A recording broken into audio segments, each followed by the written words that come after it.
But nature at times has its own guardians. Suddenly, a white shape burst from the foliage, an albino lion with eyes as piercing as ice. It was not a monster, but an ancestral force. With a roar that made the ground tremble, it did not attack the elderly woman. Instead, it turned towards the aggressor. In an instant of controlled fury, the lion charged the luxury car, crumpling its bodywork like paper before knocking down the rich son, pinning him to the ground with a gigantic paw. The man, now powerless, felt the beast's warm breath and the overwhelming weight, while the lion, with an almost mystical dignity, stood between him and the elderly woman, protecting her as if she were the most precious of its cubs, an instinctive warmth against human coldness. The air in the clearing became dense, laden with the metallic scent of fear and the wild aroma of the forest. For the rich sun, pinned under the gigantic paw, the world shrank to the space between his face and the lion's furry chest. The beast's warm, damp breath, with a faint smell of meat and earth, brushed against his face, and each beat of the animal's heart reverberated through his body, a countdown to an uncertain fate. He tried to scream, but his throat was dry, his muscles contracted in a knot of terror. His eyes, once full of contempt and cruelty, now reflected only the purest panic, fixed on the albino lion's icy gaze. There was no uncontrolled fury there, but a predatory calm, a silent authority that reduced him to nothing more than insignificant prey. A few feet away, the mother, still on the ground, her skin marked by the lashings, watched the scene with a dizzying mix of shock, disbelief, and a pang of something she dared not name: relief. Her hands trembled, no longer from physical pain, but from the magnitude of what her eyes witnessed. The lion, majestic and imposing, did not look at her with hunger, but with a strange gentleness. Its eyes, previously focused on the aggressor, now turned to her for a brief instant, a gaze that seemed to communicate a promise, a recognition. It was as if nature, in its ancestral wisdom, had finally responded to her silent plea. She felt a strange warmth spread through her chest, a warmth that did not come from the sun, but from the protective presence of that wild creature. The sun, feeling the lion's gaze momentarily shift, tried to move, a desperate instinct to escape, but the paw was an unbearable weight, a mountain of muscle and bone that held him firmly anchored to the damp ground. A low, guttural growl vibrated in the lion's chest, a clear warning that made him freeze again. His eyes widened. He could smell his own cold sweat, mixed with the scent of oil and gasoline leaking from the crumpled luxury car, now an unrecognizable carcass of twisted metal and shattered glass. The symbol of his power and status, reduced to junk in seconds, reflected his own current condition: powerless, broken, at mercy. The lion, with an almost human dignity, did not move. It merely kept the sun pinned, its white body standing out against the dark green of the forest. It was a living statue of protection and threat.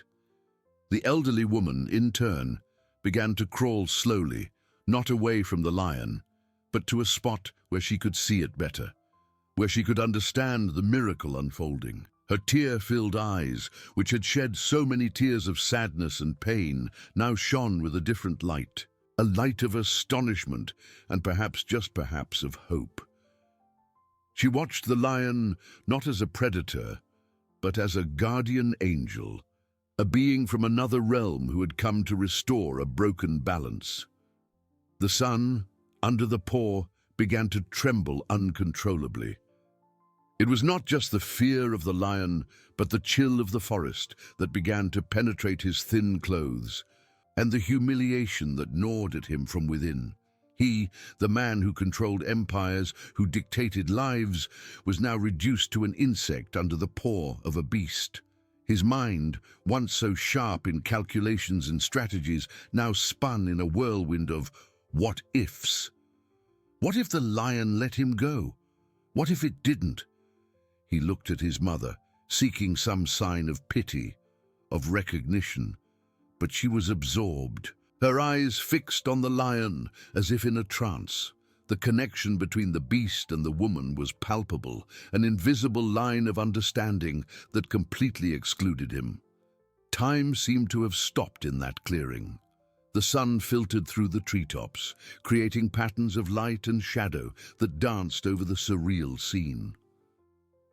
The lion, with a slow, deliberate movement, tilted its head slightly, its eyes fixed on the sun.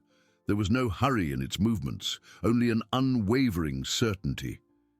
It was as if it were waiting, watching, deciding the next step in a game that only it understood.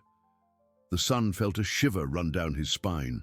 He had underestimated nature, he had underestimated a mother's strength, and above all, he had underestimated the wild justice that, at times, manifests in ways more powerful than any human law. The forest, once a mere backdrop to his cruel act, was now a courtroom, and the lion, the relentless judge. The sun, under the lion's paw, felt time stretch and contort, each second an eternity of dread. The smell of damp earth and decaying leaves mingled with his own cold sweat, a nauseating cocktail that trapped his breath in his throat. He tried to swallow, but his mouth was dry, his tongue heavy. His eyes, previously fixed on the lion's, now darted to the gigantic paw that immobilized him, observing each white hair, each retractable claw that, by some miracle, had not yet dug into his flesh.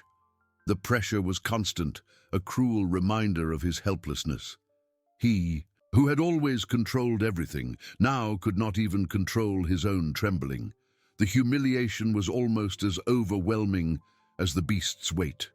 The ruthless businessman, the magnate who moved mountains of money with a wave of his hand, was there, reduced to an insignificant stain on the forest floor. His mind, accustomed to projecting profits and losses, could now only project scenarios of death. Would it be quick, painful? Would he be devoured? The idea of his body, once so cared for and flaunted, becoming food for a wild beast, was a final blow to his vanity. He looked at the luxury car, now a shapeless mass of twisted metal, and felt an even greater emptiness. His empire, his image, everything he had built, grumbled under nature's indifferent gaze. The mother, still on the ground, watched the scene with a disturbing clarity. The pain of the lashing seemed to have receded, replaced by an emotional anesthesia, a state of shock that allowed her to view the spectacle with an almost clinical detachment. She felt no pity for her son, not at that moment. There was only a strange fascination with the lion, a creature that seemed to have emerged from an ancient myth to deliver justice. Her eyes, once filled with tears, were now dry, fixed on the animal. She saw not a predator, but a guardian, a being who, unlike her own son, radiated a dignity and strength she had forgotten existed. The lion, in turn, remained motionless, a statue of living marble. Its icy eyes, however, were not still. They moved slowly, from the mother to the son, from the son to the mother, as if assessing, pondering, understanding the broken dynamic between the two.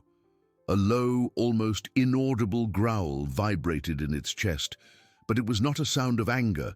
It was more like a warning, a declaration of boundaries. The air in the clearing seemed to vibrate with this silent energy, a tension that was almost palpable. The son, feeling the growl, tried to speak, but only a hoarse wheeze escaped his cracked lips. He wanted to beg, to promise, to negotiate, but the words wouldn't come. Fear had muzzled his voice, and shame suffocated him. He closed his eyes for an instant, wishing it was all a nightmare, that he would wake up in his soft bed, in his luxurious mansion. But the smell of the forest, the weight of the paw, the lion's warm breath were too real. The mother slowly began to move, not to flee, but to approach the lion, or perhaps to position herself where she could better see her son's face. Each movement was painful, but she ignored the pain. There was an urgency in her soul, a need to witness the outcome of that ordeal.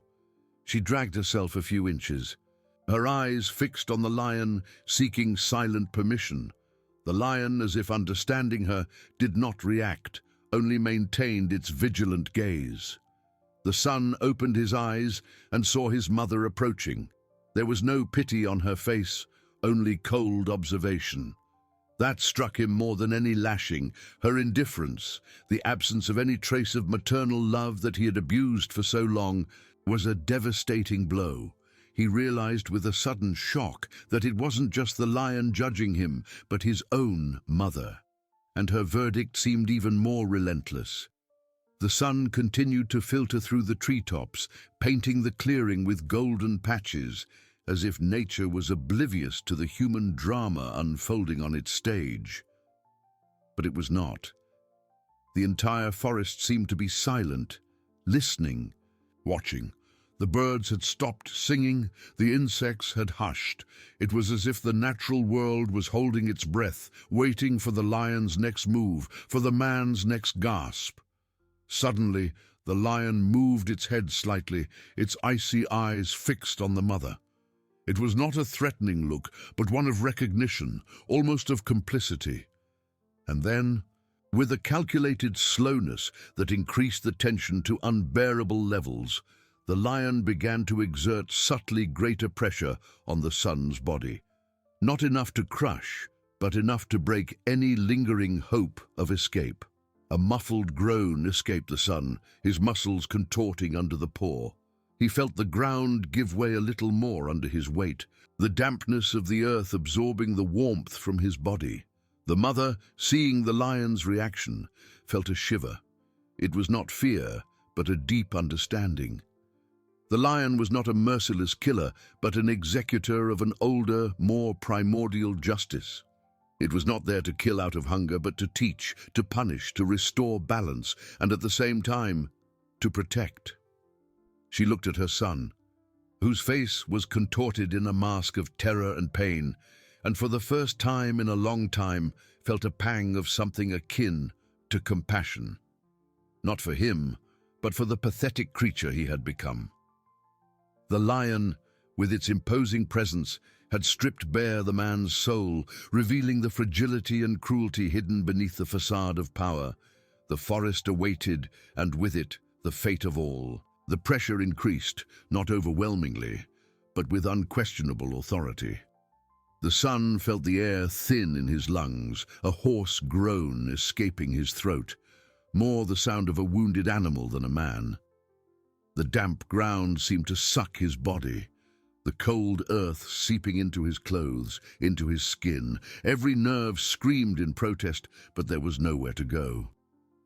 The lion's paw, once a weight, was now a living mountain, pulsating with a contained force that promised annihilation at any sign of resistance. His eyes, wide with terror, fixed on the immaculate white fur, so close he could distinguish each strand, each tense muscle beneath the skin. It was the most terrifying beauty he had ever witnessed. He tried to take a deep breath, but panic tightened his chest. His mind, once so lucid and calculating, was now a whirlwind of fragmented images. The whip, his mother's face contorted in pain, the lion's roar, the sound of the twisted metal of his luxury car. Everything merged into an infernal symphony that brought him to the brink of madness. Primal fear, the kind that nullifies all logic and reason, had taken hold of him. He was just flesh and bone, fragile and insignificant under the shadow of a force that defied all his understanding of the world. The mother, observing the scene, felt the aforementioned shiver, but it was not of fear. It was a sense of recognition, of an ancestral truth unfolding before her. The lion was not an ordinary predator. It was a herald, a judge. Her eyes, once tear-filled with pain, were now dry, fixed on her son's contorted face. She saw not the man who had whipped her, but the empty shell of a human being, stripped of his arrogance and power.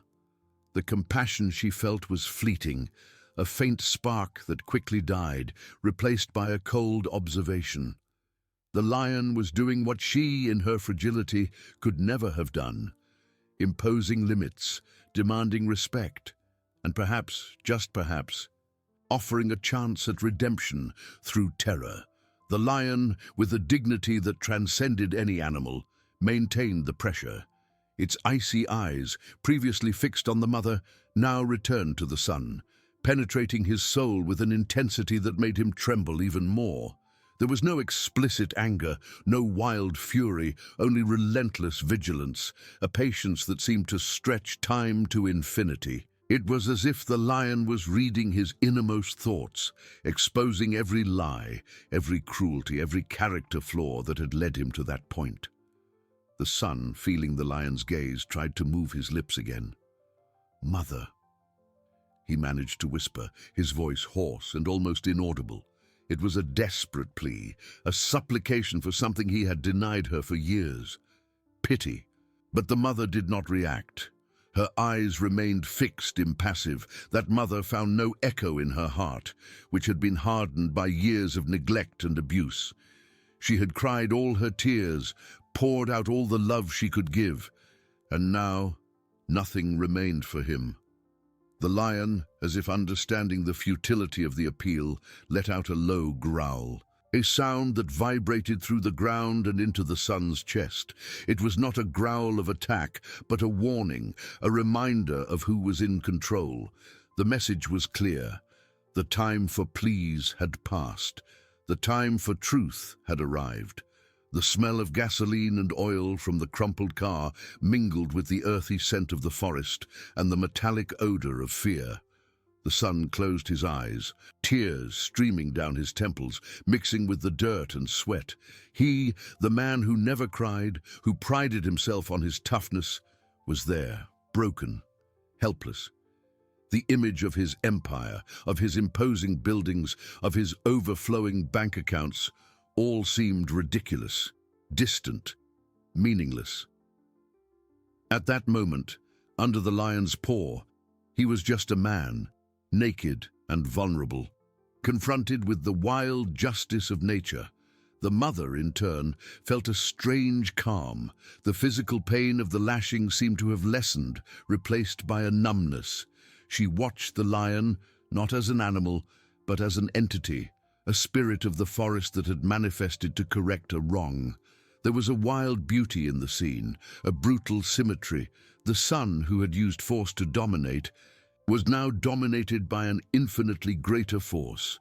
She slowly extended her hand, not to touch the lion, but to feel the air, the energy emanating from the creature. It was an almost unconscious gesture, a search for connection with something pure and powerful. The lion, noticing the mother's movement, diverted its gaze for an instant, its icy eyes meeting hers. There was no threat, only a silent understanding, a complicity that transcended the barrier between species. It was as if the animal was confirming its presence, its protection, and then the lion's gaze returned to the son with renewed intensity. The pressure on the man's body did not diminish. On the contrary, it seemed to settle, becoming an intrinsic part of his existence. The son felt a crack in his chest, not of physical pain, but of something breaking within him. It was the last stronghold of his arrogance, the last drop of his pride. He was no longer the magnate, the predator. He was the prey, and the lion, the judge. The forest, with its whispers of leaves and the distant song of a bird, seemed to agree. Time continued to stretch, each second an eternity, each breath a burden. Destiny, once so malleable in his hands, was now firmly in the beast's claws, and the mother, the silent witness, watched the outcome of her own tragedy and the beginning of a strange and wild redemption. The crack in the son's chest was not a sound, but a sensation, an internal tremor that propagated through every nerve, every fiber of his being. It was the sound of his own reality, shattering. The mask of invincibility he had cultivated his entire life, the armor of money and power that protected him from the world and from himself, crumbled into pieces. He was no longer the man who dictated rules, who humiliated, who whipped. He was an insect, under a magnifying glass, a grain of sand under an avalanche. His breath came in short, painful gasps. The air seemed dense and heavy, unable to fill his lungs. His eyes, previously fixed on the white fur, now shifted to his mother's face. He searched in her for a trace, a minimal spark of that unconditional love she had once dedicated to him. But he found nothing but a disturbing stillness, a serenity that seemed to belong more to the forest than to any human being. It was the image of a woman who had transcended pain, who had found a dark peace in the ruin of her tormentor. That indifference was more cutting than any whip, more overwhelming than the lion's paw. It was the final proof that he had destroyed not only her body, but the very essence of their connection. "Mother, please." His voice was a hoarse whisper, almost inaudible, a pathetic lament lost in the oppressive silence of the forest. It was the first time in years he had asked for something without demanding, without expecting it to be a right. But the request was not for help, not for salvation. It was for forgiveness, a forgiveness he knew deep in his soul he did not deserve. The lion, as if the son's words were an unnecessary echo, let out another low growl. It was not a roar of fury, but a grave, deep sound that vibrated through the ground, through the air, and resonated in the man's bones. It was a constant reminder of his insignificance, of his helplessness. The pressure on his body did not increase, but became more present, more definitive, as if the lion was merging with the ground, becoming an extension of the very earth that held him. The smell of gasoline and oil, once a reminder of his destroyed luxury car, now mingled with the metallic odor of his own fear and the earthy smell of the forest, creating an olfactory symphony of his misfortune. Tears streamed down his temples, mixing with the dirt and sweat, tracing dirty furrows on his face. He, the man who never cried, who prided himself on his toughness, was there, broken, helpless. The image of his empire, of his imposing buildings, of his overflowing bank accounts all seemed ridiculous, distant, meaningless. At that moment, under the lion's paw, he was just a man, naked and vulnerable, confronted with the wild justice of nature. The mother, in turn, felt a strange calm. The physical pain of the lashings seemed to have lessened, replaced by a numbness. She watched the lion, not as an animal, but as an entity, a spirit of the forest that had manifested to correct a wrong. There was a wild beauty in the scene, a brutal symmetry. The son, who had used force to dominate, was now dominated by an infinitely greater force. She slowly extended her hand, not to touch the lion, but to feel the air, the energy emanating from the creature. It was an almost unconscious gesture, a search for connection with something pure and powerful. The forest, with its whispers of leaves and the distant song of a bird, seemed to agree. Time continued to stretch, each second an eternity, each breath a burden. Destiny, once so malleable in his hands, was now firmly in the beast's claws, and the mother, the silent witness, watched the outcome of her own tragedy and the beginning of a strange and wild redemption. Suddenly the lion moved its head, not to attack, but to sniff the air, its white whiskers brushing the sun's face. The animal's warm, damp breath, with a faint smell of meat and earth, enveloped the man, suffocating him even more. It was a terrifying intimacy, the proximity of death, or something much worse. The son closed his eyes again, his body trembling uncontrollably. He could feel the warmth of the lion's paw through his clothes, the rough texture of the skin under the fur, the contained strength that could be unleashed at any moment. The mother, with a slow and deliberate movement, dragged herself a little closer, positioning herself to have a clear view of her son's face. Her eyes, once tear-filled with pain, were now dry, fixed on the man. She sought no revenge, no pity, only understanding. What remained of the one who had once been her son? What was the forest, through its albino guardian, trying to teach? The lion, as if it had read the mother's silent question, let out a deep sigh, almost a moan, that made the son's chest vibrate. And then, with excruciating slowness, the lion's paw began to move. Not up, not down, but sideways, dragging the son's body a few inches, exposing him even more, as if offering him to a broader judgment, to the relentless gaze of the forest. The son let out a muffled scream, the air being expelled from his lungs. It was the sound of a broken man, stripped of everything, including his dignity. The mother watched, impassive, as the lion with its silent majesty continued to orchestrate her son's destiny. The sun, now higher, cast golden rays that bathed the scene, illuminating the brutal truth unfolding in the clearing. The son's muffled scream was not one of acute physical pain, but the visceral sound of his soul being torn. The lion's paw dragging him just a few inches was enough to destabilize what remained of his fragile composure. He felt the cold, damp earth beneath his back, the smell of decaying leaves, and the humiliation of being moved like an inanimate object, without any control over his own body. The forest, previously an indifferent backdrop, now seemed a silent courtroom, its tall, imposing trees witnessing the spectacle of his downfall. His eyes opened again, fixed on the blue sky peeking through the treetops. The sun, which moments before seemed a golden spotlight on his misfortune, now seemed to mock him, its relentless light revealing every detail of his helplessness. He tried to move an arm, only to feel the pressure of the lion's paw intensify minimally, a subtle but undeniable reminder that any attempt at resistance would be futile. Fear, previously an overwhelming wave, now transformed into a dense, paralyzing fog, filling every crevice of his being. The mother, with her disturbing stillness, was an enigma.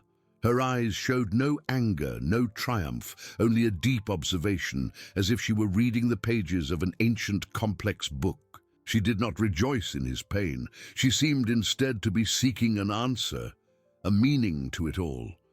The pain of the lashings, though still present, had transformed into a distant hum, a background noise to the wild symphony unfolding before her. She felt a strange connection with the lion, a mutual understanding that transcended language, a silent alliance against human cruelty. The lion, in turn, seemed to have a purpose that went beyond simple protection. It was not a hungry predator, but a guardian, a judge. Its icy eyes, previously fixed on the son, now shifted to the mother for an instant, a mute recognition, a confirmation of her presence and her role. And then the gaze returned to the man with an intensity that seemed to penetrate his very soul. The pressure on the son's body was not crushing enough to break his bones immediately, but it was constant, inexorable, a slow torture that prevented him from breathing deeply, from moving, from even thinking clearly. The son felt the crack in his chest again, not a sound, but the sensation of something breaking internally. It was the last stronghold of his arrogance, the last drop of his pride. He was no longer the magnate, the predator. He was the prey and the lion, the judge. The forest, with its whispers of leaves and the distant song of a bird, seemed to agree. Time continued to stretch, each second an eternity, each breath a burden. Destiny, once so malleable in his hands, was now firmly in the beast's claws. And the mother, the silent witness, watched the outcome of her own tragedy and the beginning of a strange and wild redemption. The lion, with an almost imperceptible movement of its head, let out a low but deep growl that vibrated through the ground and resonated in the son's bones. It was not a growl of fury, but of warning, a sound that seemed to echo the very voice of the forest. The son, with his eyes still closed, felt the vibration in his chest, in his throat, and a new wave of dread washed over him. He was not just trapped, he was being judged, and the sentence seemed to be delivered in a language he did not understand, but felt in every fiber of his being. The mother, in turn, moved her hand again, this time extending it a little further towards the lion, not to touch it, but as a gesture of recognition, of gratitude. The lion, noticing the movement, turned its head slightly, its icy eyes meeting hers. There was a silent complicity, an exchange of energies that transcended the barrier between species. It was as if the animal was confirming its protection, its loyalty to her, and then the lion's gaze returned to the sun with renewed intensity. The pressure on the man's body did not diminish. On the contrary, it seemed to settle, becoming an intrinsic part of his existence. The lion, with a slow and deliberate movement, tilted its head even further, bringing its snout closer to the sun's face. The smell of its breath, once merely a terrifying intimacy, now seemed to carry with it the odor of wild nature itself. A reminder of his position in the food chain. The sun tried to hold his breath, but the air seemed thin, heavy with the imposing presence of the beast. He could feel the lion's whiskers brushing his skin, a sensation that was both repulsive and mesmerizing. It was the proximity of death, or of something he could not yet comprehend. The mother, with an almost imperceptible movement, dragged herself a little closer, her eyes fixed on her son's face. She felt no pity, no anger, only a deep and disturbing calm. She watched the man who had once been her son, now reduced to a trembling mass of fear and despair. What the lion was doing was not just punishment, it was a lesson, a brutal re-education imposed by the forest itself. The son, who had used force to dominate, was now dominated by an infinitely greater force, and the mother was the silent witness to this primordial reckoning. The sun, now higher, bathed the scene in a golden light, revealing every detail of the brutal truth unfolding in the clearing. The lion, with its silent majesty, continued to orchestrate her son's destiny, and the mother, the silent witness, watched the outcome of her own tragedy and the beginning of a strange and wild redemption. Suddenly, the lion made a sound, not a growl nor a roar, but a kind of guttural grunt, deep and resonant, that seemed to come from the depths of the earth. The sound was not aggressive, but it carried an unquestionable authority, an ancestral wisdom. The son felt the sound vibrate in his chest, in his bones, and a new wave of terror washed over him. It was as if the lion was speaking to him, communicating a truth he was unable to comprehend with his mind, but felt in every fiber of his being. The mother, in turn, seemed to understand. Her eyes widened slightly, and an almost inaudible sigh escaped her lips. She looked at the lion, and then at her son, as if translating the beast's silent message. There was something in those icy eyes, something in that primordial grunt that seemed to reveal the lion's purpose. It was not just punishment, it was an invitation to reflection, a demand for recognition. The son, who had considered himself the king of his own empire, was now confronted with the true majesty of nature, and his insignificance was overwhelming. The lion, as if it had completed its part of the communication, slowly moved its head back, pulling its snout away from the son's face. The pressure on the man's body minimally decreased, just enough for him to feel relief before the pressure settled again. Constant and relentless, it was a cruel game of hope and despair, a reminder that his life was in the beast's claws. The son, with his eyes still closed, felt tears stream down his temples, mixing with the dirt and sweat. He, the man who never cried, who prided himself on his toughness, was there, broken, helpless. The image of his empire, of his imposing buildings, of his overflowing bank accounts, all seemed ridiculous, distant, meaningless. At that moment, under the lion's paw, he was just a man, naked and vulnerable, confronted with the wild justice of nature. The mother, in turn, felt a strange calm. The physical pain of the lashings seemed to have lessened, replaced by a numbness. She watched the lion, not as an animal, but as an entity, a spirit of the forest that had manifested to correct a wrong. There was a wild beauty in the scene, a brutal symmetry. The sun, who had used force to dominate, was now dominated by an infinitely greater force. She slowly extended her hand, not to touch the lion, but to feel the air, the energy emanating from the creature. It was an almost unconscious gesture, a search for connection with something pure and powerful. The lion, noticing the mother's movement, diverted its gaze for an instant, its icy eyes meeting hers. There was no threat, only a silent understanding, a complicity that transcended the barrier between species. It was as if the animal was confirming its presence, its protection. And then, the lion's gaze returned to the sun, with renewed intensity. The pressure on the man's body did not diminish. On the contrary, it seemed to settle, becoming an intrinsic part of his existence. The sun felt a crack in his chest, not of physical pain, but of something breaking within him. It was the last stronghold of his arrogance, the last drop of his pride. He was no longer the magnate, the predator. He was the prey, and the lion the judge. The forest, with its whispers of leaves and the distant song of a bird, seemed to agree. Time continued to stretch, each second an eternity, each breath a burden. Destiny, once so malleable in his hands, was now firmly in the beast's claws, and the mother, the silent witness, watched the outcome of her own tragedy and the beginning of a strange and wild redemption.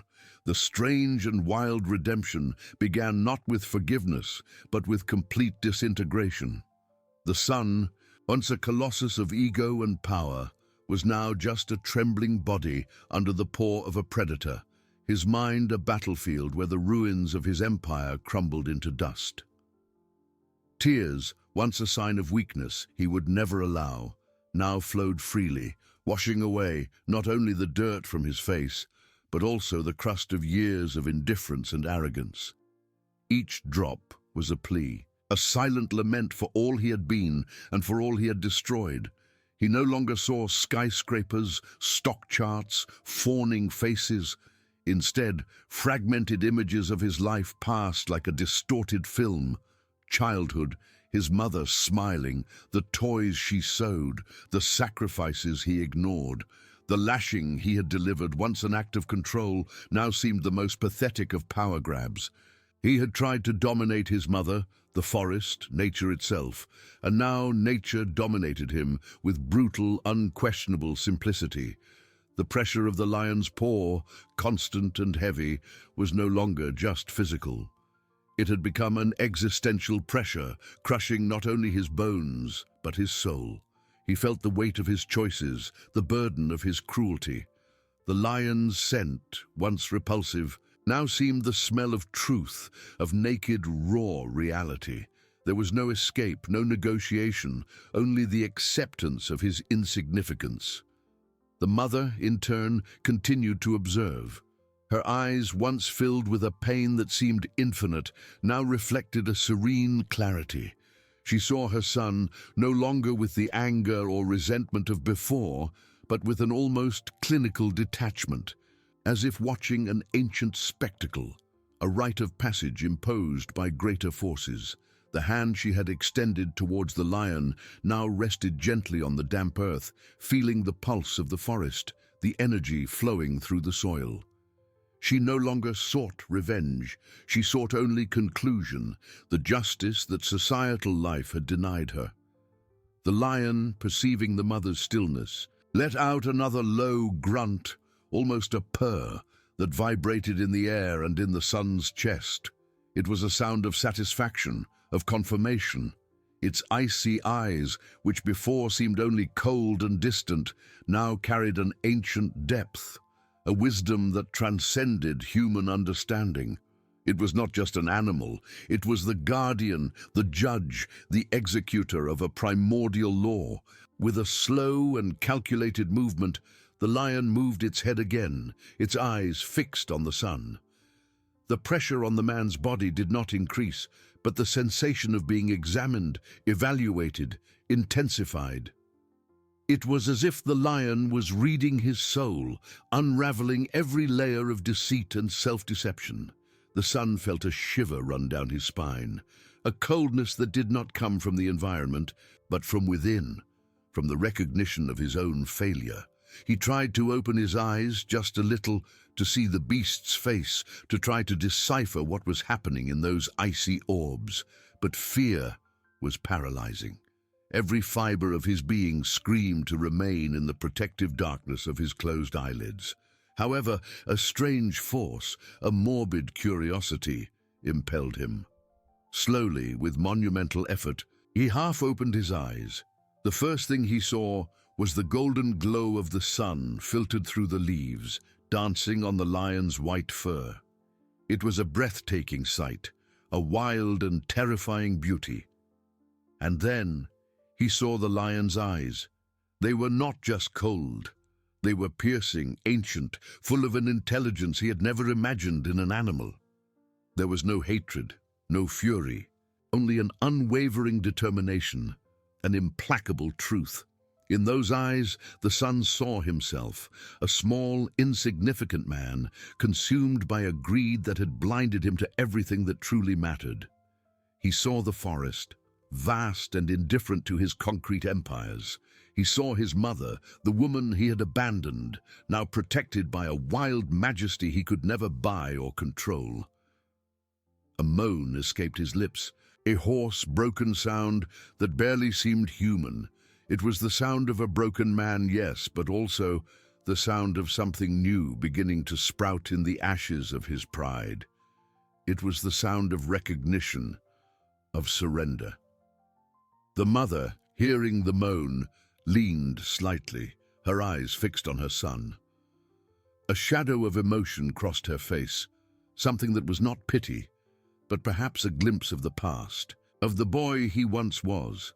The lion, as if it had perceived the change in the atmosphere, let out a deep sigh, and the pressure on the son's body decreased, just enough for him to inhale a little more air, a gasp of hope and terror. But the paw did not move. It remained there, a constant reminder of his new reality, of his new position in the food chain of life. The son felt his heart beat erratically, a wild, primal beat. He was no longer the predator, he was the prey, and for the first time in his life, he felt genuine fear, the fear that connected him to all vulnerable creatures, to all victims of his own cruelty.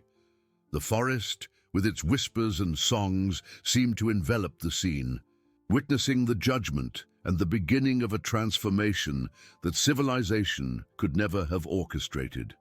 The lion, with its imposing presence, held the son captive, not just to the ground, but to the deepest truth of his existence.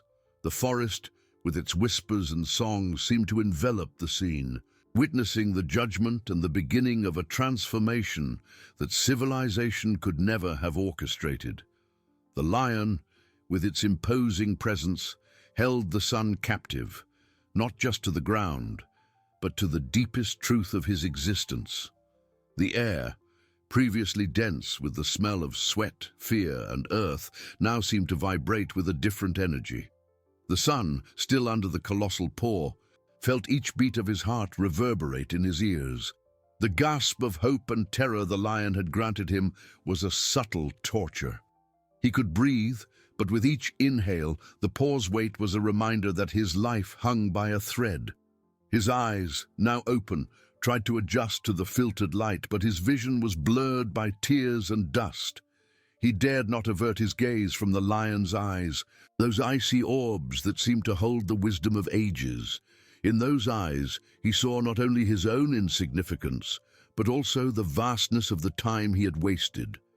Images of his mother, which had been fragmented and distorted, now presented themselves with painful clarity.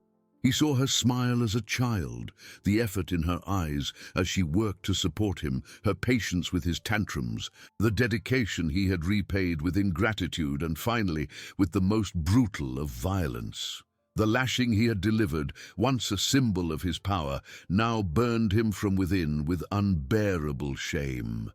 A sob escaped his throat, louder than the previous moan, a sound of genuine pain and regret. It was not the cry of a man who feared death, but of a man who feared the life he had led. He wanted to speak. He wanted to beg for forgiveness, but the words were trapped, suffocated by guilt and dust. His lips trembled, and he tried to move his hand, an instinctive gesture of supplication, but the pressure on his chest prevented him. The mother, sitting a few feet away, watched the scene with an almost sculptural immobility. Her eyes, previously distant, now carried a complex expression. She saw her son, no longer the cruel magnate, but a broken man, stripped of his armor. The physical pain of the lashings seemed to have receded even further, replaced by a sense of witness, of silent judge. She felt no pity, not yet. But the anger, once a consuming fire, was now a warm ember, allowing other feelings to begin to emerge. She felt the pulse of the forest beneath her hand, an ancestral calm that seemed to communicate with the lion's very soul. The lion, as if reading the man's soul, let out a low growl, a guttural sound that seemed to vibrate directly in the son's chest. It was not a growl of threat, but of assessment. Its icy eyes narrowed slightly, and it moved its head, sniffing the air near the man's face. The predator's warm breath, with its wild scent, was a constant reminder of the proximity of death, but also of the untamed life that surrounded him. The son closed his eyes again for an instant, fear still present, but now mixed with a strange acceptance. When he opened them, the lion had moved minimally. The paw was still there, but the beast's head was now slightly turned towards the mother. It was a subtle movement, but loaded with meaning. The lion was not just judging the son, it was consulting the mother, the victim, the true sovereign of that moment. The mother, noticing the lion's gaze, straightened up a little. Her eyes met the animal's, and a silent communication seemed to occur. There were no words, only an exchange of intentions, of mutual understanding.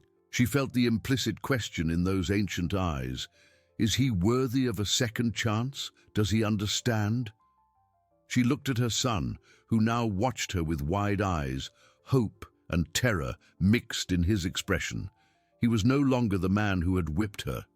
He was a distorted reflection of his past, an echo of his uncertain future. Tears streamed freely, and he tried again to move his hand, this time with more force, a desperate gesture to reach out, to touch, to ask. The lion, as if awaiting the mother's answer, kept its paw firmly in place. Time stretched, each second an eternity of suspense. The forest seemed to hold its breath, awaiting the verdict. The son felt the weight of that gaze, the weight of the decision that was not his, that was in the hands of his mother and in the claws of the lion. He had scorned life, compassion, humanity. Now, his own life depended on the compassion he had denied. The mother, with an almost imperceptible sigh, averted her gaze from the lion and fixed it on her son. There was no anger in her eyes, no forgiveness.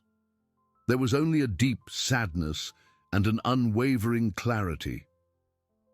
She said nothing, but the son felt the message in her gaze. Redemption would not be easy nor quick. It would be a long and painful path, paved with repentance and the reconstruction of everything he had destroyed.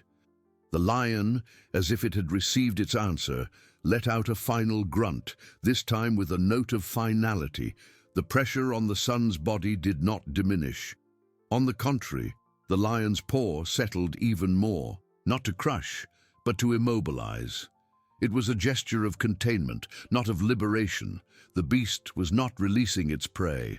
It was ensuring that it remained exactly where it was, so that the lesson could be fully absorbed. The son felt a new kind of despair. It was not the despair of imminent death, but the despair of imprisonment, of condemnation to a purgatory of self-knowledge under the relentless gaze of nature. He was trapped, not just physically, but spiritually. The forest, with its sounds and smells, had become his cell, and the lion, his jailer.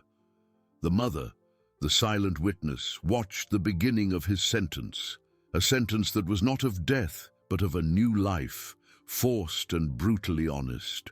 The sun began to dip below the horizon, tinging the sky with orange and purple hues, and the shadows of the forest lengthened, swallowing the scene in a twilight that promised a long night full of reflections. The lesson was far from over. The lesson was far from over. Twilight swallowed the forest, transforming the trees into ghostly silhouettes and the ground into a carpet of dancing shadows. The sun, still under the colossal paw of the lion, felt the night's cold begin to bite his exposed skin. The pressure on his chest, once a constant reminder of his fragility, now became an intrinsic part of his existence, a weight that seemed to crush not only his bones, but also his soul. Each heartbeat reverberated in his ears, a primitive drum echoing the wild rhythm of the forest. The sounds of the night began to emerge, the rustling of leaves, the distant croaking of frogs, the buzzing of nocturnal insects. Before, these sounds would have been mere background noise, ignored in his bubble of luxury and control. Now, they were a terrifying symphony, each note a reminder of his insignificance, of his vulnerability. He was just another creature in nature's untamed vastness, and nature cared nothing for his millions, his luxury cars, or his corporate power. His eyes, fixed on the lion's icy orbs, tried to decipher the beast's message. There was no explicit anger, nor the fury he would expect from a predator. There was only an ancient patience, an unwavering determination, as if the lion were the guardian of a millennial secret and he, the sun, was being forced to unravel it. The animal's warm breath, with its scent of earth and hunt, enveloped his face, a mixture of life and death that held him in a stupor of fear and fascination. The mother, a few feet away, was an immobile figure, almost part of the landscape. The night's shadows enveloped her, but her eyes, he knew, were still fixed on him. There was no forgiveness in them, nor the compassion he had hoped for in his despair. There was only a cutting clarity, a deep sadness that was more devastating than any lashing. He had broken something irreparable within her, and the sight of her suffering, now reflected in his own eyes, was a torture that surpassed any physical pain. Tears, which had dried with the shock, began to flow again, hot and bitter, mixing with the dust and sweat on his face. He tried to move his head, an instinctive desire to avert his gaze from his mother, to escape that silent judgment, but the pressure of the lion's paw was an implacable yoke. He was trapped, not just to the ground, but to his own conscience, forced to confront every choice, every cruel word, every act of abandonment. Images of his life paraded through his mind like a slow-motion film. His humble childhood, his mother working tirelessly, the promises he had made of a better future, and then the ascent, the wealth, the distance, the contempt. He saw himself, an ambitious young man, hardening his heart, building walls of money and power to protect himself from any feeling that might make him vulnerable. And in the process, he had become a monster, a predator of emotions, a parasite of others' compassion.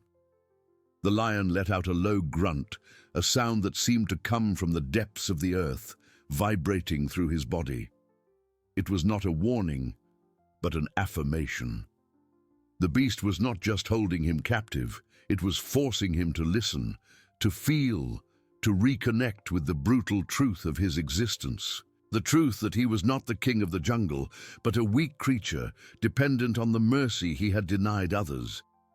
The sun felt a shiver run down his spine, not just from the night's cold, but from the realization that his punishment would not be swift.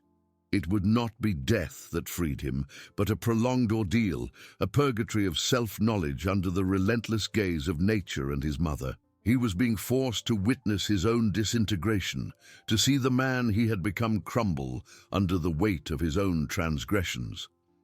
The forest, previously an indifferent backdrop, now seemed alive, pulsating with an energy he had never perceived.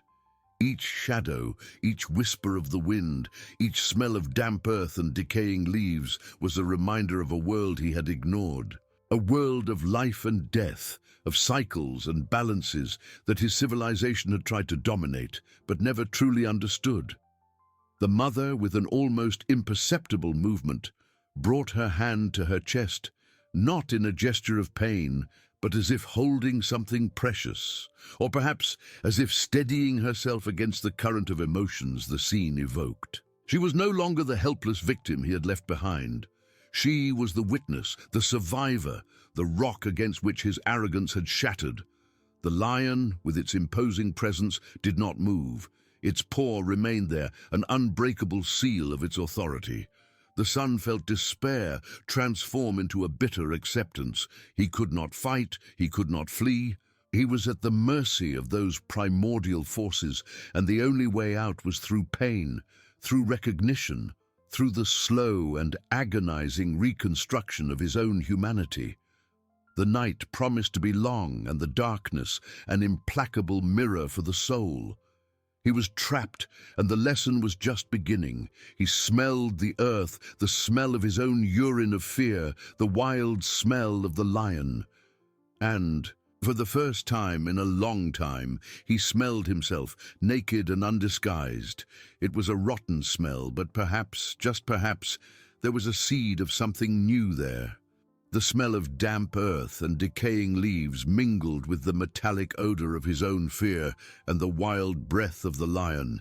It was an olfactory symphony of the forest, brutal and unfiltered, forcing him into an intimacy with nature he had spent his entire life avoiding. And for the first time in a long time, he smelled himself, naked and undisguised. It was a rotten smell, yes, of moral decay and primal terror, but perhaps, just perhaps, there was a seed of something new there, a spark of consciousness that the darkness of the night and the weight of the lion's paw were forcing to sprout.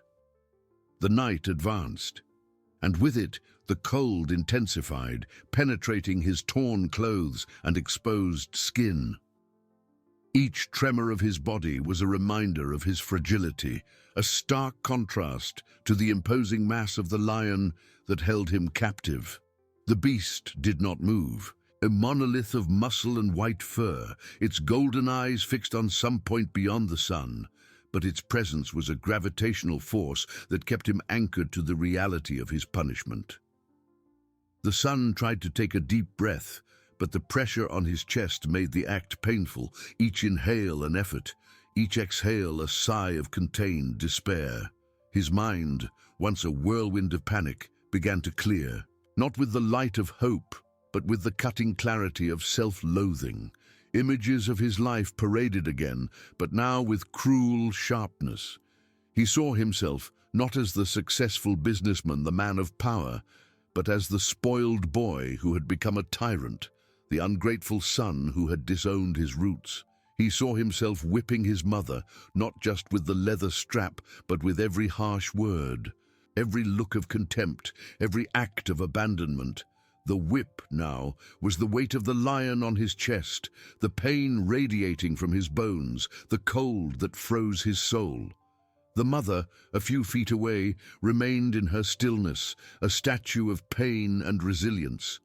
He could no longer see her eyes in the growing darkness, but he felt her gaze, a ghostly presence that judged him without words.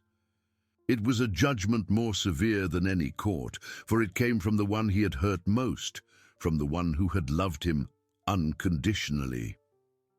He remembered her calloused hands, her sleepless nights, the sacrifices she had made to give him a better life, and he, in his arrogance, had turned that life into a hell for her. A distant sound, a sharp howl that echoed through the forest, made the son shiver. The lion, however, did not react, its posture unwavering. The beast seemed to be in tune with the forest itself, an extension of it, while the son was an intruder, a strange and unbalanced element. He was the discord, the noise in an ancestral symphony. The lion's warm breath, which before was just a smell, now seemed to carry the weight of 1,000 years of wild wisdom, a wisdom that confronted him with the futility of his ambitions and the smallness of his existence. Hours dragged on, each minute an eternity of torment. The son's body ached in a way he never imagined possible, not just from the paw's pressure, but from stiffness and cold. His muscles were in spasm, his mouth dry, his throat raw from unspoken screams. He tried to move his fingers, and childish desire to feel something other than pain and despair, but the effort was useless. He was completely immobilized, at the mercy of the beast and his own tormented mind. The seed of something new, that spark of consciousness, began to manifest not as remorse, but as an even deeper pain, the pain of truth. He had built his life on lies, on the denial of his own humanity. Now, the forest. The lion and his mother were dismantling each of those lies, piece by piece, exposing the rot beneath. He was not a successful man, he was an empty man. He was not powerful, he was a coward. The lion let out a low growl again, a guttural sound that vibrated through the ground and his body. It was not a growl of threat, but of presence, a constant reminder that the lesson was not over. The beast was not there to kill him, but to transform him, to force him to confront the abyss he had created within himself. Death would be a relief, an escape. Life, under those conditions, was the true punishment, a condemnation to an existence of forced self-knowledge. He closed his eyes, tears streaming down his temples to the cold ground. They were not tears of self-pity, but of a deep exhaustion, of a surrender to the truth. He could no longer run, no longer hide. The forest had become his confessional, the lion his judge, and his mother, his living memory of all he had lost. The night was still young, and the darkness promised to reveal even more painful truths. The lesson was far from over. In fact, it was just beginning to deepen, to take root in his soul, promising a transformation he never imagined possible or desirable. The night, which promised to be an implacable mirror for the soul, kept its promise with methodical cruelty. Each minute that dragged on under the imposing paw of the lion was an eternity of torment, a descent even deeper into the abyss of his own consciousness. The seed of something new, that spark of consciousness he had felt sprout, was not a relief, but an even more poignant pain. It was the pain of the naked and raw truth, the revelation of a man devoid of any virtue he once believed he possessed. The cold of the forest, previously just a physical discomfort, now seemed to penetrate his bones, his marrow, freezing not only his body, but also the last defenses of his mind. He trembled uncontrollably, a tremor that came from within, from exhaustion and fear, but also from the perception of his own insignificance before that primordial force. With each tremor, the pain in his chest, where the lion's paw held him, intensified, a constant reminder of his imprisonment and his helplessness. His breathing was short and shallow, each inhale an effort, each exhale a muffled groan that was lost in the whisper of the night. His mouth was dry, his throat raw, and thirst was another torture, a small needle in a sea of pain. He tried to lick his lips, but his tongue felt heavy and useless. The idea of water, of even a single sip, seemed an unattainable luxury, a distant dream amidst that nightmare of damp earth and fear. The mother, a few feet away, remained in her stillness, a shadowy figure against the backdrop of the forest. He could no longer discern her features in the almost total darkness, but he felt her presence, a silent and unbreakable force. She was the witness to his humiliation, the guardian of his memory, and her gaze, even invisible, was heavier than the lion's paw. He imagined what she might be thinking, whether she felt pity, anger, or just a weary resignation. The uncertainty was another torture, an echo of all the times he had ignored her, had refused to understand her feelings. The albino lion, a monolith of white fur and muscle, did not move. Its golden eyes, though not fixed on him, seemed to encompass the entire scene, the entire forest, all of time. The beast was not just a predator. It was a judge, an executioner, a guardian of a natural order he had disrespected. The lion's warm, wild breath, which before was just a smell, now seemed to carry the weight of 1,000 years of ancestral wisdom, a wisdom that confronted him with the futility of his ambitions and the smallness of his existence. Suddenly, a subtle movement. The lion's head turned slightly, its golden eyes fixing for the first time in a long time, directly on the sun's eyes. There was no anger, no hatred, only a cold, calculating intensity. It was a gaze that seemed to penetrate his soul, searching every dark corner, every hidden secret. The sun felt a shiver run down his spine, a primitive fear that surpassed any physical pain. It was the fear of being seen, of being understood in his total and abject truth, the promise of a new day, which for most living beings in the forest brought renewal and a chance to start over. For him was only the certainty of a prolonged purgatory. The pale grey on the horizon slowly infiltrated between the trees, tinging the night's darkness with cold and merciless tones. Each incipient ray of light that pierced the dense foliage was a needle piercing his soul, exposing him even more to his own misery. The night had been a veil of shadows, a refuge for shame, but the dawn offered no hiding place. The cold of dawn, which was once a silent torture, now manifested in searing pains throughout his body. His muscles, immobilized for hours under the lion's paw, were stiff, contracted in painful spasms. He tried to move his head just a millimeter, but the pain that shot through his neck and shoulders made him give up. His mouth was drier than ever, his tongue rough and swollen, stuck to the roof of his mouth. Thirst was an obsession, a fire burning inside him, cruelly contrasting with the damp cold that enveloped him. With the arrival of light, the contours of the forest became sharper, and with them, the brutal clarity of his situation. The luxury car, once a symbol of his grandeur, lay a few feet away, a twisted mass of metal and shattered glass, a monument to his arrogance and to nature's indomitable force. It was a vivid reminder of how everything he valued had been reduced to dust in an instant. His eyes, now more accustomed to the dissipating gloom, sought his mother's figure. She was there, a few feet away, exactly as he had left her, sitting, huddled, a silhouette of fragility and resilience. The faint morning light revealed the deep wrinkles on her face, her tangled white hair, her simple dirty clothes. But what struck him most was her gaze. Her eyes, once lost in the darkness, now seemed fixed on him, or perhaps through him. There was no explicit anger, no pity, only an unfathomable depth, an ancestral sadness that seemed to have taken root in her soul.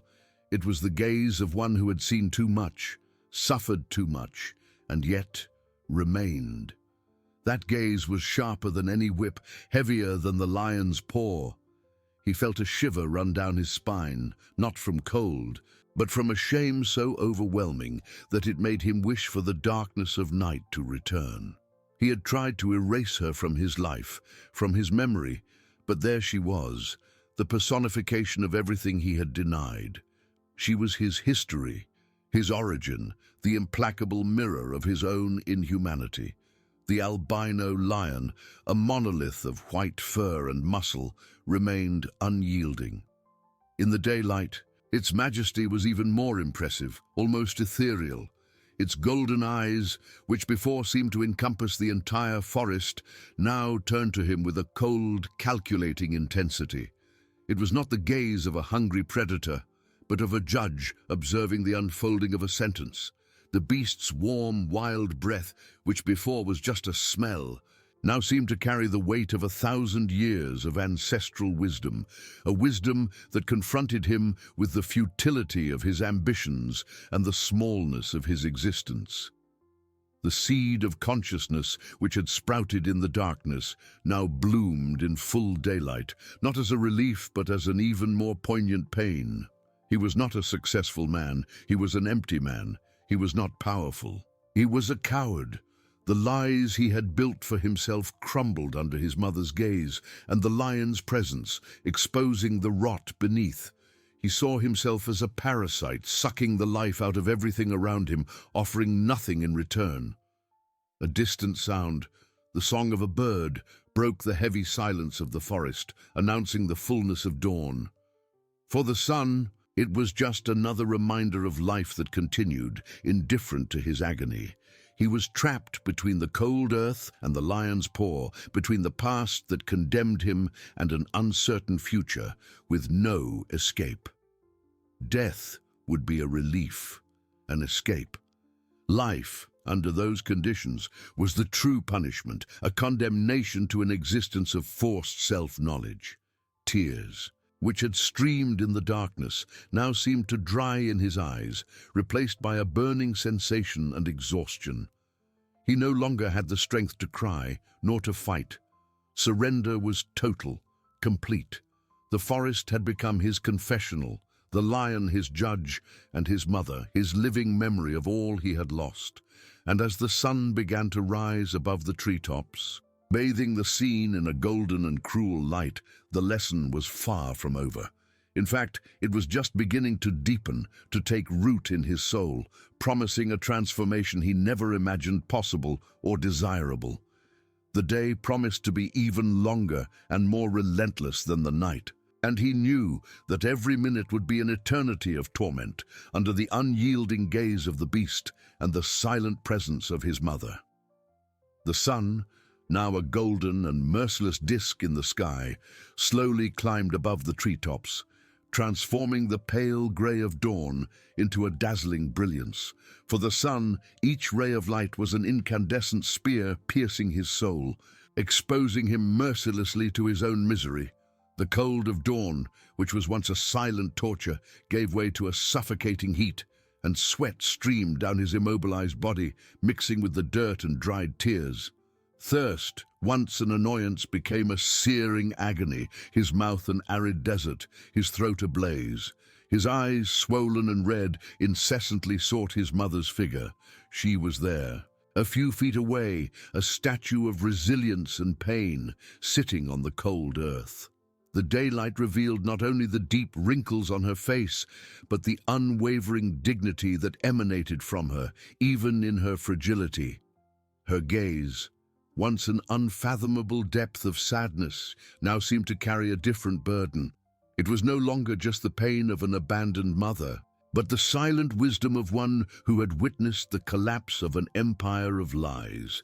It was a gaze that saw through him, that understood the rot of his soul, and yet did not judge with anger, but with a compassion so vast and painful that it made him wish for death. In his tormented mind, fragmented images of his life paraded, not the triumphs he so boasted about, but the moments of cruelty, of selfishness, of denial. His mother's hand extended for an embrace, rejected, the harsh words, the looks of contempt. With each memory, a pang of pain, not just remorse, but the physical pain of a broken heart, of a shattered soul. He had become the monster he feared, and the forest, the lion, and his mother were the mirrors reflecting this brutal truth. The luxury car, once a symbol of his grandeur, lay a few feet away, a twisted mass of metal and shattered glass, a monument to his arrogance and to nature's indomitable force. It was a vivid reminder of how everything he valued had been reduced to dust in an instant. What remained? Only the pain, the shame, and the relentless presence of the beast. The lion, as if sensing the depth of his surrender, let out a low growl, a sound that vibrated through the ground and his body, but which now seemed to carry less threat and more a confirmation. The lesson was deepening, taking root in his soul, promising a transformation he never imagined possible or desirable. The day promised to be even longer and more relentless than the night, and he knew that every minute would be an eternity of torment under the unyielding gaze of the beast and the silent presence of his mother. The journey to truth was far from over. In fact, it was just beginning to unfold its most painful chapters under the relentless light of the forest sun. Time, under the lion's paw, was no longer a continuous stream, but a series of painful pulses, each slower and heavier than the last. The sun climbed, relentless, and the forest, once a refuge of shadows, became a furnace. Thirst was an ember in his throat, and he felt his body dehydrate, his skin tighten, his tongue swell. The smell of damp earth and dry leaves mingled with the metallic odor of his own sweat and the wild musk of the lion, creating an olfactory symphony of his own misfortune. He tried to move a finger, just one, but the lion's paw was a mountain of flesh and bone, and the pain that followed was a brutal reminder of his helplessness. His mother, sitting, watched him. There was no movement in her body, only the stillness of one who had found a strange peace amidst the chaos. Her eyes, however, were a universe of emotions. He searched in them for a trace of anger, of condemnation, something that could justify his own cruelty, but found only the compassion that tore him apart. It was the compassion of one who forgives the unforgivable, the acceptance of a pain he himself had inflicted. This acceptance was crueler than any lashing, for it forced him to confront the monstrosity of his actions without the escape of victimization. He was not the victim, he was the tormentor, and his mother, in her silent dignity, was living proof of his failure. In his tormented mind, the memory of a summer day as a child surfaced. He had broken his mother's favorite flower vase, and she, instead of scolding him, had merely sighed and hugged him, saying that material things break but love does not. He had laughed at the time, thinking her naive. Now, the memory was a dagger in his chest. He had broken far more than a vase. He had broken his mother's heart, and her love even so seemed to persist, unbreakable, and this destroyed him. The lion, in a slow and deliberate movement, slightly raised its head, its golden eyes fixed on the sun. A guttural sound escaped its throat, not a roar, but a deep murmur, almost a warning, or perhaps an instruction. It was the voice of the forest, of nature, of primordial truth. There was no negotiation, no bargaining. There was only the naked and raw reality of his existence, stripped of all artifice. He felt the paw's weight adjust, no longer stronger but different, as if the lion was ensuring he would remain there, immobile, until the lesson was fully absorbed, until every fiber of his being understood the depth of his error and the magnitude of the love he had rejected. The transformation would not be an event, but a slow and agonizing process, sculpted by pain and truth, under the unyielding gaze of the beast and the silent presence of his mother. The sun continued its relentless ascent, each degree in the sky a hammer striking his head, pounding the truth into his soul. The forest, once a sanctuary of shadows and mysteries, was now a furnace, exuding the dense scent of heated earth and sap, a constant reminder of the life that pulsed around him. Indifferent to his agony, thirst was an ember in his throat, transforming it into a cracked desert, and sweat streamed in salty rivulets, mixing with the dust and dried blood on his face, a map of his own misery. His body, once a temple of vanity and power, was now a shell of pain, every muscle screaming under the weight of the lion's paw, a mountain of flesh and bone that held him captive to his reality. He tried to close his eyes, to seek refuge in the internal darkness, but his mother's image was etched onto his eyelids, sharper than ever. She was there, a few feet away, a stoic figure, her eyes fixed on him. There was no hatred, no fury, nor the condemnation he, in his despair, almost wished for. There was only a deep sadness and a compassion so vast that it suffocated him, a compassion he had denied her for years, the same that he now received undeservedly and which tore him apart more than any whip. He wished for her anger, her condemnation, anything that could justify the wall of ice he had built between them, but she offered only the unconditional love he had trampled, and this silent offering was his greatest torture, for it forced him to confront the depth of his own inhumanity. The albino lion, a spectre of majesty and power, remained unyielding, a white monolith against the green of the forest. Its golden eyes, once merely a predator's threat, now seemed windows to an ancestral wisdom, a silent judgment that saw through all his lies and artifices. The beast's warm, wild breath, which before was pure terror, now carried a scent of earth and wild life, reminding him of the insignificance of his existence before nature's grandeur. He was a minuscule point of rot in a perfect ecosystem, and the lion was the guardian of that balance, the executor of a primordial justice. In his feverish mind, memories became more vivid, more cruel. They were no longer fragments but complete scenes in high definition, each more painful than the last. The day he expelled her from his home, the harsh words, her wounded gaze. The Christmas he refused to visit her, claiming important commitments. The countless times he ignored her, humiliated her, treated her as a nuisance in his social climb, as a burden to be discarded. Each memory was a nail hammered into his soul, and he felt the weight of each one, the searing pain of each betrayal, the rot of each lie. He was not the successful man he boasted of being. He was an emptiness, a parasite, a monster. The truth, which he had tried to bury under layers of luxury and arrogance, now emerged naked and brutal, like a body unearthed. He had become what he most despised, a coward, an ungrateful son, a soulless human being.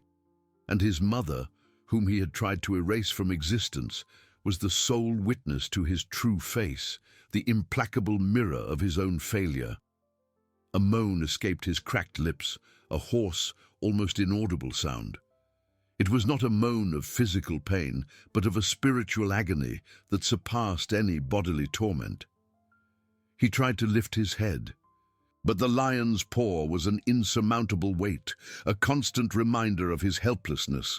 His eyes, blurred with sweat and dried tears, met hers again. And for the first time in years, he did not see himself reflected in her gaze, but her. The woman who had carried him, fed him, loved him unconditionally. The woman he had tried to destroy. Mother. The word came out as a whisper, a breath of air that barely broke the heavy silence of the forest. It was the first time he had called her that in decades, without sarcasm, without contempt, without the mask of indifference. His voice was broken, unrecognizable, but the intention was pure, desperate, a cry from a shattered soul. Forgive me. Please, forgive me. The words were few, but they carried the weight of a lifetime of regret, of a lifetime of mistakes. He expected no answer. He didn't deserve one. Only the chance to vocalize the truth that was consuming him, to confess the crime of his own existence. His mother, who until then had remained immobile, a statue of resilience, made an almost imperceptible movement. A solitary tear streamed down her time-worn face, a river of pain and forgiveness, a silent testimony to a love that transcends pain. Her lips trembled, and a soft sound, almost a sigh, escaped them. They were not words, but the sound of a soul finally finding relief, albeit late and painful. It was the sound of love that persisted, unbreakable, even in the face of the deepest betrayal, a love he had tried in vain to annihilate. The lion, as if understanding the conclusion of that chapter of torment, let out a deep growl, a sound that vibrated in the air and on the ground, a silent confirmation. And then, in a slow and majestic movement, the albino beast lifted its paw. The relief was immediate. but not as he expected. It was not freedom, but the sensation of an emptiness, a weight that had been removed, but which left behind an open wound, exposed to the sun, to the truth. He tried to move, but his muscles were atrophied, his body exhausted, his mind in a whirlwind of emotions. He fell to his side, gasping, his face in the damp earth, smelling the life he had scorned. The lion did not move away. Instead, it positioned itself between the son and the mother, a silent guardian, its golden eyes fixed on the fallen man. There was no longer the threat from before, but a constant vigilance, a reminder that the sentence, though alleviated in its most brutal form, was still in effect. The forest, the lion, and the mother had fulfilled their role as implacable mirrors, as unwavering judges. The son, now free from the physical weight, felt the weight of his soul with even greater intensity. He was not free. He was just beginning a new form of imprisonment, a prison of conscience, of regret, of a truth that could never be denied. The journey to truth had not ended. It had merely changed course from physical torment to existential penance. He knew that each day would be an eternity of reconstruction, of trying, perhaps in vain, to deserve the forgiveness his mother had silently granted. The sun continued to shine, but for him, the darkness of his soul had been exposed, and the light of the forest was now the beacon of his redemption, a long and arduous path, under the unyielding gaze of the beast and the silent presence of his mother. He was alive, but reborn into a new and painful reality. Where luxury and power had been replaced by humility and the incessant search for a love he had almost destroyed, a love that, miraculously, still persisted.